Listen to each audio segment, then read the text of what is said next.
Hi, and welcome to Poltergeist Board Games. Today, I'm excited to have Ben Rawlings. He's a game designer and artist. And today, I'm going to ask him some questions like normal. And then, but first, let me show you some of his artwork that he's done. So, share. Okay, so this is a sortie card from his game that is coming out called Violent Skies. And I actually play tested this with him, and it's a lot of fun. You can build a great narrative and have a career pilot with a Spitfire and also a ME 109 or BF 109. So it's a lot of fun. And Ben, when does this come out? So all things going well, it should be out this Friday, Awesome. which yeah, it'll be on War Game Vault. Okay, great. So this Friday, War Game Vault. Everyone go check that out. And I'll definitely be going there and getting a copy of it. All right, so there's that. And then I saw some interesting stuff in here. So this, I believe this is for, is this for Mustang Leader? That is correct. Yeah, that's Okay. I think going on the side of the box. This is awesome. It's a great, and you designed this. Yeah, yeah, it's George Preddy's Mustang from the 352nd Fighter Group at Bodney, one of my favorite groups for the history. And yeah, all the profile work and everything is all from scratch. Very, very nice. Yeah, I'm very proud of that one. I think it'll look really good. Yeah. And then I saw a Gripen, or Gripen, I'm not exactly sure how to, this is, I'm not sure either. I love this airplane. Now it's a Saab Gripen or Gripen. I don't know. I can't. But what game is this for? So this is actually this is just in my sort of library. Um, I was working on the Cold War leader games, Fulcrum and Eagle, and we were doing all sorts of aircraft. And I did the Draken for that and the Vigan, and it felt right just to, while I had a bit of spare time, to finish off the trio of the sort of delta-shaped wings and do the Gripen as well. I'm hoping to use that in some of my own designs that I've got coming up. So yeah, that was such a great looking aircraft. It is. I've been lucky. They come to UK air shows a lot, so I've seen them going about doing all the various maneuvers and things. They're impressive, incredibly loud, and very, very nimble. And then let's see what else we got here. What about the ships? What are those from? Like so the ships, there's a it's both for my own personal library. I like getting these things done, so when an idea comes and inspiration hits, I have them. But there's a game coming out with a I believe it will possibly be next year. I'm not sure, but it's with Lock and Load. They've got it's on Board Game Geek and it's called Carrier Battles, and they wanted some. They basically got the whole of the 1942 roster of aircraft and ships on it, but that's sort of a work in progress. But I thought I'd include them because I've got an idea for a Pacific War game, which I'm quite interested in pursuing. So I thought I'd include them on there, some top downs and some side views. Okay, cool. It's very, very neat looking, very well done. Yeah, you even have the launch plane. Yeah, it's they're going to be printed quite small. So with ships, they're more cartoony, so the detail comes out. Oh, if you do them sort of photorealistic like the aircraft, they sort of blur into black, unfortunately. Okay. Designer secrets, artist secrets. Yeah. All right. Well, that's some of his artwork. I mean, awesome stuff. So, all right. Now let's get into I have a couple icebreaker questions that I ask everybody having issues. Okay. Computers. What game is on your table right now, if any? So at the moment, it's mainly Violent Skies. I'm basically going through playtesting it constantly, making sure there's a skills tree that comes with it, and it lets you play about with some of the fundamental sort of rules and mechanics in the game to give the player a slight advantage as you kind of get experience and go through your campaign. And I'm basically just playtesting the absolute daylights out of that to make sure that there's nothing in there that breaks. There's a certain set of abilities. But other than that, the other one, it's not on my table at the moment, but I really want to this winter get to grips with Second Fleet. I bought a used copy of the old game, and it's full of these old Cold War warships. And I'd like to learn how to do that. I've got the rule book out, but it's not quite made it onto the table with all the counters yet. We keep having guests over, so I have to put them away. Oh, no. That's annoying because then you have to set up everything again. Yeah, it can be problematic. I know. Low counter density. I keep trying to do a playthrough, and I keep, other things keep coming up, and I have to pack everything back up, Yeah, and like do an unboxing or whatever, and then put that away, and then I try to yeah, get back to the playthrough, and something else comes. It's a mess. But exactly. yeah, On the bright side, though, my counter organization skills are top notch now. that's what I wish. I wish that designers would put in there, like, okay, all these counters should be together. Because sometimes you're just trying to figure out what the hell goes where, like Yeah, how should I organize all these, counters there's and something to be things like said with that. clever ergonomics. Yeah, Yeah. definitely.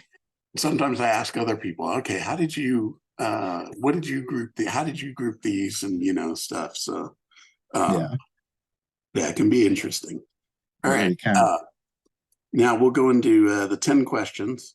Number Yeah, one, how did you get into this role in the gaming industry? it's kind of odd because it was slightly accidental, really. It all stemmed from I started doing sort of design work with board game graphics. I was really inspired by this print and play game that you can get on War Game Brawl called Table Air Combat. It's a really simple but really elegant system where you're just pushing aeroplanes around the table, and it's sort of a miniatures game that you can print out yourself. But it was one guy did it, and I was so inspired by that. I thought I'd give it a go, see what I can do, and I started doing some graphics and things, and didn't get very far with it. And then, in somewhat of a blessing for me and a curse for so many others, we had the COVID lockdowns, which in the UK were insanely strict. You couldn't do anything. And at the time, I was working as a theatre lighting and sound engineer. So I couldn't do my job because we couldn't have people in. So all of a sudden, I had all the time in the world, nothing to do. And I started going through and just doing a Cold War counter pack, just drawing as many aircraft as I could from sort of MiG 21s to F4s. And I started posting them on war game groups on Facebook just because I was bored, basically. And as I started improving at them, and you could see if you look at the first one, which was an F100, I did it's like painful. It's just a flat 2D drawing. But then they started getting better, and eventually, I was really fortunate through Facebook to meet David Heath at Lock and Load Publishing. He had a game coming up, which I think's heading to the printers about Stukas, and he needed some Stukas for it. And he'd seen a Stuka I did and said, "Hey, do you think you can do these?" And I went, "Oh, yes, this is nice. Get paid for something I really care about." And then the sort of I think it was in a space of a week, Dan Verson got in touch with me and said, "Oh, I like this jet. We've got this Cold War game coming up. Would you like to do these?" So I somewhat fell into it. I wasn't going out to do it, but it just got noticed, which I suppose is one of the great things about social media is you can just connect with people that would otherwise be completely unaware of my existence. But that's essentially how I got into it. It was a bit of luck. That's awesome. I mean, and to get recognized by a company, Well, I mean, that's great, and it's I was something quite you enjoy doing. So it's yeah, a I was quite win-win. humbled. They were the first war games I sort of got was Phantom Leader and Tank on Tank from Lock and Load. So it was quite cool to start working with those people. Mm, cool. All right. Question two. What skills do you need to do your job? Do you know, I wrote down none, just simply out of modesty, and my partner, she told me off for it and said that you can't say none. That sounds too bad. But it's weird because I've taught myself how to do it, it doesn't really feel like a skill. I suppose it is now at the level where I've got to doing the shading and all the intricacies of it. But it's just understanding shadow and highlight when it comes to doing these sort of 2D drawings. It's just if you get a bit of shading on even the simplest graphic, they start looking quite good, especially when you shrink them down to counter size. Yeah. So the main skill is perseverance, really, is that don't be put off by that first one that looks absolutely appalling. Just keep chipping away at it, and eventually, through practice and also inspiration from seeing others, there are Well, some incredible artists in I got this. to give you guys, all the credit in the world because, I mean, if you had me designing stuff, it would look like a kid with a crayon, and it's. I Yeah, mean, I know it takes a lot of skill because I know I can't do it, and it's. I've tried to Photoshop stuff, and it looks like crap, and so I mean, you guys do a great job, the thank artists, you. and It's funny we because you we appreciate all your hard work and perseverance. thank you. It's funny you say that. I have someone I work closely with the leader games. I feel the same way as a guy called Vlad. He does the layouts Oh yeah, and Vlad. the graphics, yeah, for the leader games I've worked on. And I watch him do those cockpit things, and I'm like, how did you do that? Can you teach me that, please? Can I? Yeah, the new cockpit on the Mustang leader card. Uh, It's incredible, isn't it? when I saw it, I was blown away. I was like, "Yes, this is awesome." I love Yeah, it's got the gauges and even down to the shadowing. Where it's got the shadow of the airplane. yeah. It's just I like It's it a lot. phenomenal. I It's was absolutely happy. phenomenal. I'm excited about that game because P-51 is my favorite World War II plane. So. The same here. All right, question three. What tools do you use in your creative process? So that's quite a simple one, really. The most basic is I draw everything in a program called Affinity Designer, which is a sort of a two-in-one. It does scalable vector graphics, which are basically that's the line drawing. And then it also does the pixel stuff, which is how I do all the weathering and shading. And it's all in one program, but it's not subscription based, so it's very affordable to get into. I think it's about 70 or something pounds. I don't know how it translates to America or anywhere overseas, but it's really simple to use, and that's the main tool I use. But the other ones, which are kind of the most important, are the books. I have quite my father's really interested in aircraft, so I've got the blessing of having his library of all these lovely books he's accumulated over his life, and I've started a similar thing. Um, I think the collective women in our lives absolutely hate us because there's a bookcase full of very old books about very old aeroplanes Yeah. in some various part of the house at all times open. But it's that's the main one because it's when I'm drawing these, I need to kind of have because they are technical drawings, I need to get a blueprint, something which will give me the dimensions, give me an overall idea of the shape. And then from there, I can build it up looking at reference pictures. So they're the main tools. And the other one's having two monitors. It sounds rather self-indulgent, but having the ability to work on one while having just a massive folder full of images where you can easily go, what does the exhaust look like on this? Because most of the time, anything you're working with, the quality of images you get can vary massively, especially when I was doing some of the bits with Eagle Leader. They wanted some experimental aeroplanes that these things might have only flown a handful of times, and there was a couple of press shots and that's it. So working on things like that, having a second monitor where you can just have so many reference images is such a useful tool, You'd just almost because it need takes the doubt out. like a picture side by side of another like well-known aircraft to gauge the size of it.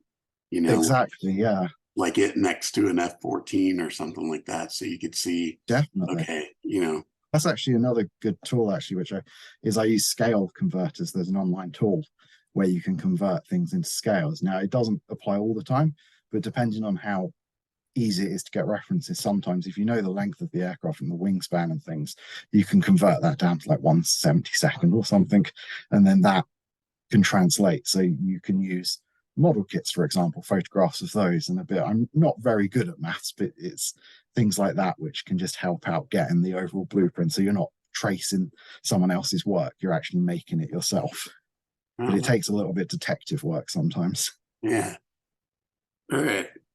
Question 4. What is your creative process for your artwork? So with an aircraft, I know it's fairly straightforward. I kind of just get into building a line drawing, and it's the same with the ships as well. They all start with a simple, transparent line drawing where you get the outline of the hull or the fuselage or the wings, and I just build it up in separate layers. So every main component is its own contained thing. So the fuselage would be one, for example. The wings, the horizontal stabilizers, the vertical tail. If it's something complicated like a B-52 that has all these engine nacelles, I'll also build those up as their own individual things. So what you essentially get is a self-contained blueprint, which has the whole aircraft just in line. And then from there, I will make it a mid-gray tone, and just using black and white shapes of varying degrees, you build up shadows where, you pick a light source. I normally take a sort of 45-degree downwards lightings. So you've got the highlights on the left side, the shadows on the right side, and I try and keep that uniform across all of them. And then once you've got it shaded, it's then just a question of putting the markings on. And my creative process was inspired by model kit builders. When I was doing this in COVID, I would find myself putting something on YouTube or something just while I'm doing it. And a lot of that was people doing model kits, because I found it really interesting how that their skills can translate to doing artworks like this. Because once they've got the model built and they've put the markings on, it doesn't look particularly real. So it's putting fade in it, just little changes of opacity on the camo schemes, and things like grease stains and chipping and all things like that. And that's essentially the creative process. It starts with just the bare minimum line drawing, then a grey blob that gets some shape and shade put onto it, and then you do the fun bit, which is beating it up and making it look like it's been through a war. Hmm. That's And it's interesting. very much the same for the ships as well. So is it kind Uh, of like a layering with each piece? Very much. I included loads of pictures of Spitfires in the little thing I sent you on Dropbox, just because when I do a drawing, I do try and layer it in a way that not only do you have the layers of all the weathering that build up and make it look three-dimensional, but you also can use layers to great effect. When, say, you've got like an early Spitfire, you can build the Mark 1, the Mark 5, the clipped wings all in one drawing. So if a company needs a Mark 5 Spitfire, it's just a couple of clicks on the layers and they've got it. It's just trying to make it as efficient as possible, because with the kind of the turnaround for Kickstarters and printing and advertising, most people want things pretty quickly. Yeah. All right. Question 6. Have you ever had to go outside your comfort zone on a project? Yeah, it's one of my favorite projects I've worked on, but it was way outside my comfort zone, to the point where when it was pitched to me, I was like, do I want to do this? And in the end, I did, which was Third Option, which is a great game by Joe Fernandez. It's a really wonderful game about CIA operations, essentially, on a global scale. But on that, I wasn't drawing aeroplanes or ships, which I'm quite happy to do. I was doing cards and boards and player aids and all things like that. But fortunately, me and Joe got along brilliantly, and it was a very, very pleasant experience. But it was at the beginning, learning how to do all of these things was quite an experience, just because I wasn't familiar with what are the standard sizes for a DVG board, for example, that fits in their game box, and also how do you make a game box, things like that. But I learned quite quickly, and I'm really proud of the result. It's a really good game, and I think it looks very slick. Yeah, it looks very interesting. That's um, see, I have myself in a box right now because I'm all World War II, and I'm trying to Yeah, expand my palette, outside of World War II to try to get, like I need something, Napoleon, and I need something like Civil War, because there's Yes. history there that I need to learn, and so Yeah, I completely agree. I want to learn different, like I bought a new one, it's under the Southern Cross, so I can learn about the age of sail and Yes. those kind of battles and things. But um, yeah, my comfort zone is World War II. And so, Yeah. Yeah. it's There were an experience many when you get things. outside your comfort zone and Yeah. There were uh, many things Joe had to explain to me that I was working on because there were cards that had sort of unique names, and I had to source the images for these cards, and I just had to keep asking, like, what are some of these things? One was an IFAK, an infantry first aid kit. I'd never heard of that. It seems so simple now, but it's little things like that which the constant back and forth trying not to look a fool. yeah. All right, what projects, this is question 7, what projects are you working on now? So the main one will be Mustang Leader as the big boxed print thing. I've got a nice long list, which is mainly complete. I just need to check with Chuck on some of the markings and things that he wants for it. And I'm sure as the Kickstarter progresses, much like Stuka and Zero, there'll be some fun stretch goals, I'm sure, to go through. Um, I've also still got a few ships that I'm working on. I haven't got the list fully done for that, so I'm going through and doing those. And then I've just got my own projects, which is the Violent Skies. I'm wrapping up the Battle of Britain one for release um, this week as we record this. But I want to go to the Pacific, so I've got some Wildcats and Zeros drawn, and I've also got all of the aircraft that will form targets, things like Pete's and Betty's, and also Dauntlesses and Avengers. And I'm also working on. I included it in the drawings as well. It's, as you probably can tell, I'm quite fond of aircraft by now. There's another game that I started on before I did the Violent Skies, which is kind of on a hiatus at the moment, but it's a more focused in, more nitty gritty dogfighting game, which will take you through a similar process to Violent Skies does, but it will do it in a slightly less abstracted way. There'll be a few more things you have to track and a few more things you have to consider. And it's going to be more biographical rather than you creating a narrative. I'm trying to focus down on a single squadron record. You get Form 540s, I think they are in the RAF. So I'm basically trying to replicate one of those in a game form so someone can play through a real squadron history and see how theirs stacks up to the real thing. Hopefully, a cool learning experience as well as a fun game. That looks there. That sounds interesting. I can't wait for that. Yeah, I hope it works out. Aircraft are my specialty too.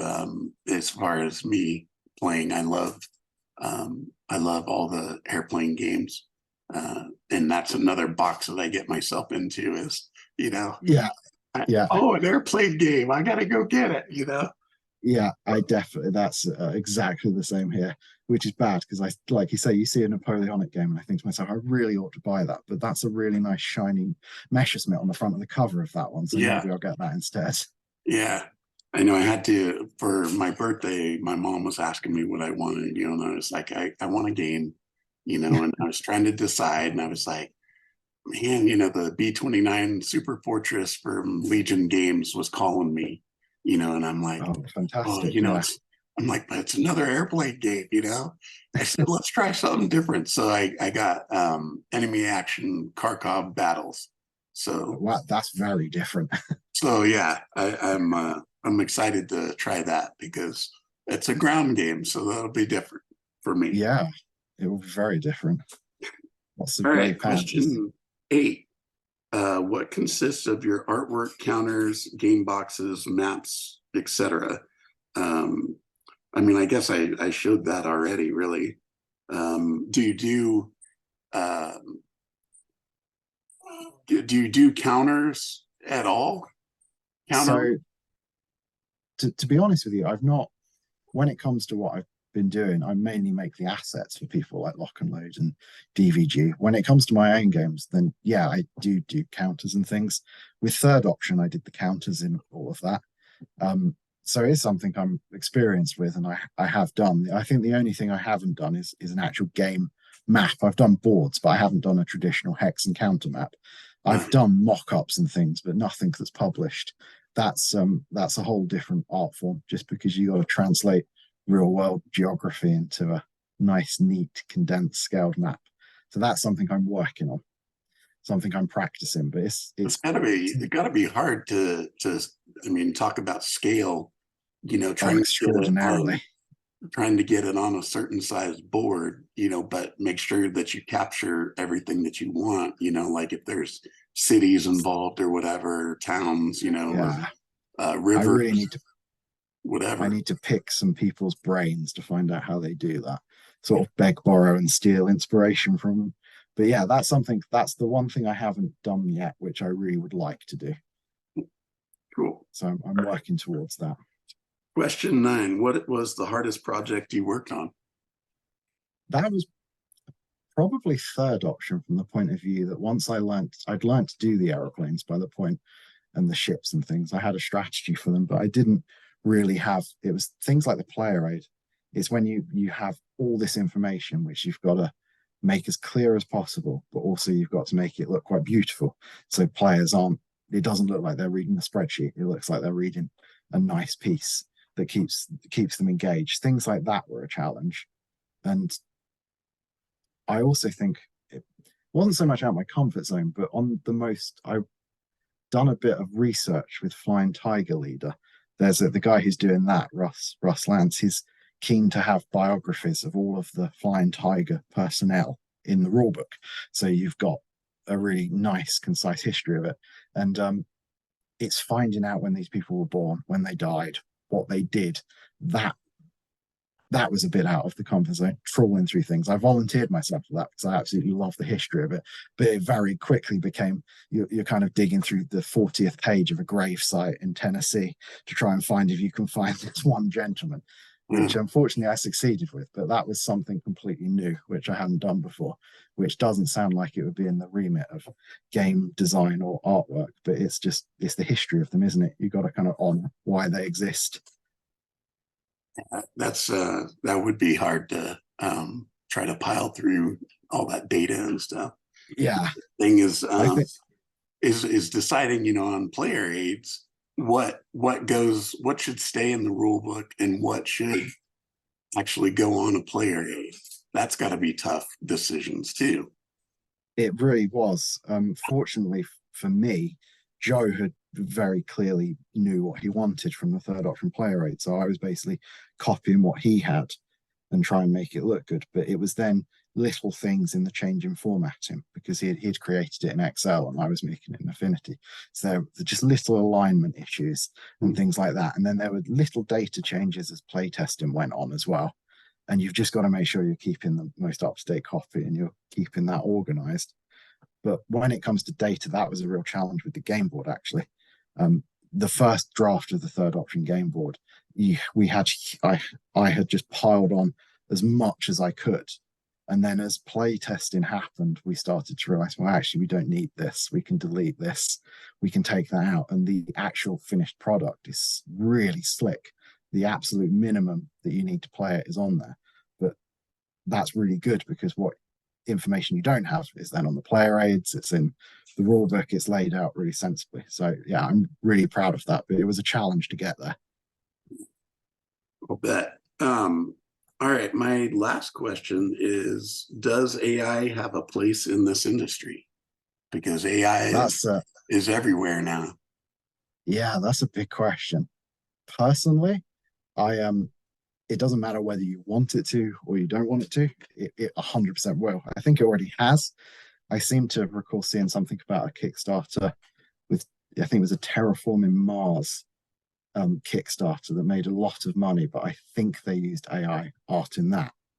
And it's one of these things where it's going to get bigger and bigger, and it's going to become much more cost effective because I sit down, I draw a Mustang. It might take me a day, it might take me 2 days. It depends how much detail you want.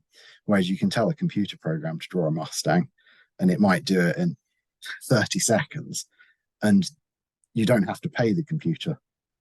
So from that point of view, I think that board game publishers will see the benefit, especially when you've got the rising costs of shipping, manufacturing these games. You've got all the uncertainties around what's happening in the world and all these things that are driving costs up and up. Especially if your Kickstarter, it takes 2 years to get your Kickstarter to print. A lot can change then from the base cost, and AI will be a great way to cheapen that. But I don't think it will replace artists. I just think it's something that we're going to have to get used to using to our benefit, because I'm sure it can be a good companion if you're doing your art, and you could potentially, I mean, I haven't used it myself, so it's very hard to comment on that, but I think it's just inevitable that it will come and it will take over large parts of it. But I don't think it will replace artists completely. And I think some companies will make a point of not using AI art to try and make their product feel more bespoke and, pay people rather than computers. Yeah, I mean, I can't see, um, replacing the creativity that people have. No, I can't either. Because you can't, um, what do you call it? I don't know. Um, I mean, the AI pulls from, crowdsourcing and stuff like that. It And, does, yeah. you can't really pull from someone's mind.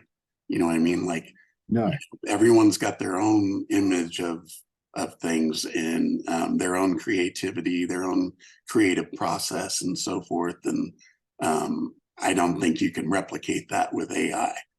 You know? no, I don't. I think if they're going to be able to manage that, it's a lot of years in the future, but it will lose some of the special magic that it has when you've got someone doing it, especially when it comes to things like the war game maps and that. Like people, there is so much personality in those from company to company, Yeah, even down to the really old things like ASL.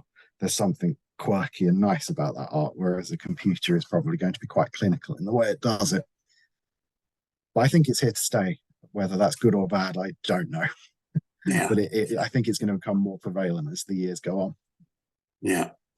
All right. Well, that's all the questions I have for you, and I really appreciate your time, and I really appreciate you coming on Poltergeist Board Games, and thank you so much. And No, thank you very much. no I problem. enjoyed the chat. Thank you for playtesting Violent Skies as well. Yeah, it was fun. Hey, like I said, when you say aircraft, I say, what? Yeah, sign me up. So, That's great. um, everybody go out to War Game Vault. You're saying this Friday it might be released. Yes, that's the plan. I can't see any reason it won't be. Just Okay, just in so case there's a power cut or something and I can't get on. I'm sure it'll be posted on Facebook Yeah, groups. So everybody keep an eye out and go get yeah. a copy of Violent Skies by Ben Rawlings. Thank you very much. All right. You take care and have a great night. You too. Thank you very All right. much. Thank you. Cheers. Take care.